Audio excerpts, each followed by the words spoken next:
ನಾನಿವತ್ತು ಕೆಸಿನ ಸೊಪ್ಪು ಕುಯ್ಕೊಂಡು ಹೋಗೋಣ ಅಂತ ಬಂದಿದ್ದೀನಿ. ನೋಡಿ, ಈ ಥರ ಹಾರ್ಟ್ ಶೇಪಲ್ಲಿ ಇರುತ್ತೆ. ಇದರಲ್ಲಿ ಪಲ್ಯ, ಪತ್ರೊಡೆ ಏನೇನು ಮಾಡ್ತಾರೆ.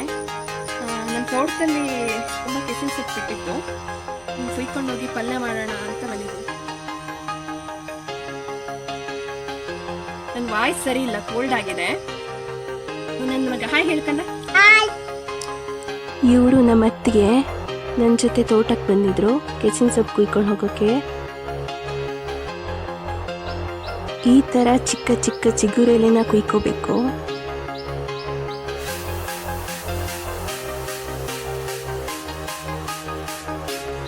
ಇದು ನೋಡಿ ನಮ್ಮೂರ ಗದ್ದೆ ತೋಟ ಚೆನ್ನಾಗಿದೆ ಅಲ್ವಾ, ನೇಚರು. ಯಾವಾಗಲೂ ತುಂಬ ಕೂಲ್ ಆಗಿರುತ್ತೆ ಇಲ್ಲಿ ವೆದರ್. ಇದು ನಮ್ಮ ಅಪ್ಪ ಅಮ್ಮನ ಮನೆ ಅಡಿಕೆ ತೋಟ ಹೇಗಿದೆ ನೋಡಿ.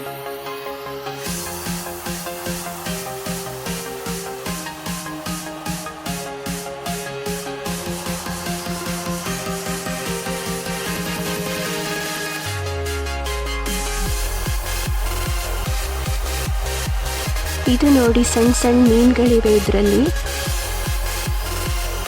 ಇವರು ನಮ್ಮಮ್ಮ ಸೊಪ್ಪನ್ನೆಲ್ಲ ಹೆಚ್ಕೊಳ್ತಾ ಇದ್ದಾರೆ.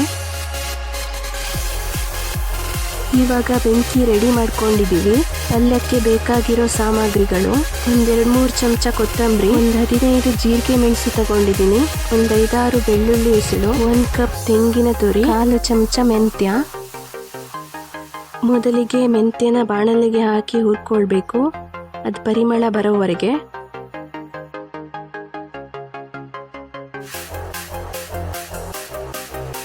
ಆಮೇಲೆ ಕೊತ್ತಂಬರಿ ಹಾಕಿ ಹುರ್ಕೊಳ್ಬೇಕು.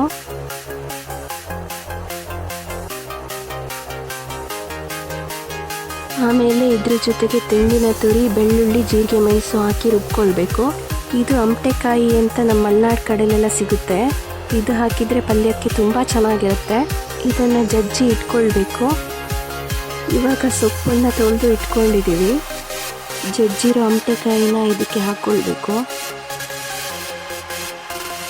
ಜೊತೆಗೆ ರುಚಿಗೆ ತಕ್ಕಷ್ಟು ಉಪ್ಪು, ಸ್ವಲ್ಪ ನೀರು ಹಾಕ್ಕೊಳ್ತೀವಿ.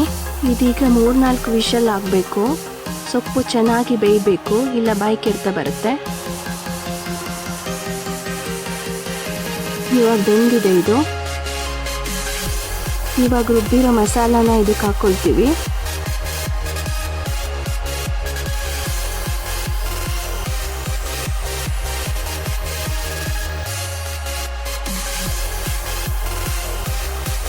ಇವಾಗ ಒಗ್ಗರಣೆಗೆ ಎಣ್ಣೆ ಇಟ್ಕೊಂಡಿದ್ದೀನಿ. 1-2 ಒಣಮೆಣಸಿನ್ಕಾಯಿ ಕಟ್ ಮಾಡಿ ಹಾಕ್ಕೊಳ್ತೀನಿ. 1 ಗಡ್ಡೆಯಷ್ಟು ಬೆಳ್ಳುಳ್ಳಿ ಹಾಕ್ಕೊಳ್ತೀವಿ. ಇವಾಗ ಒಗ್ಗರಣೆ ರೆಡಿಯಾಗಿದೆ, ಸಾಂಬಾರಿಗೆ ಹಾಕ್ಕೊಳ್ತೀವಿ.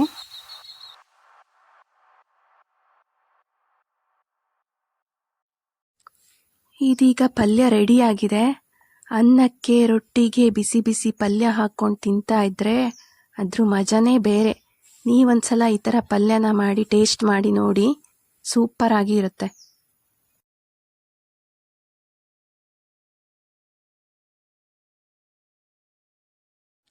ವಿಡಿಯೋ ಇಷ್ಟ ಆದರೆ ಪ್ಲೀಸ್ ಲೈಕ್ ಮಾಡಿ, ಸಬ್ಸ್ಕ್ರೈಬ್ ಮಾಡಿ ಫ್ರೆಂಡ್ಸ್. ಓಕೆ, ಬಾಯ್.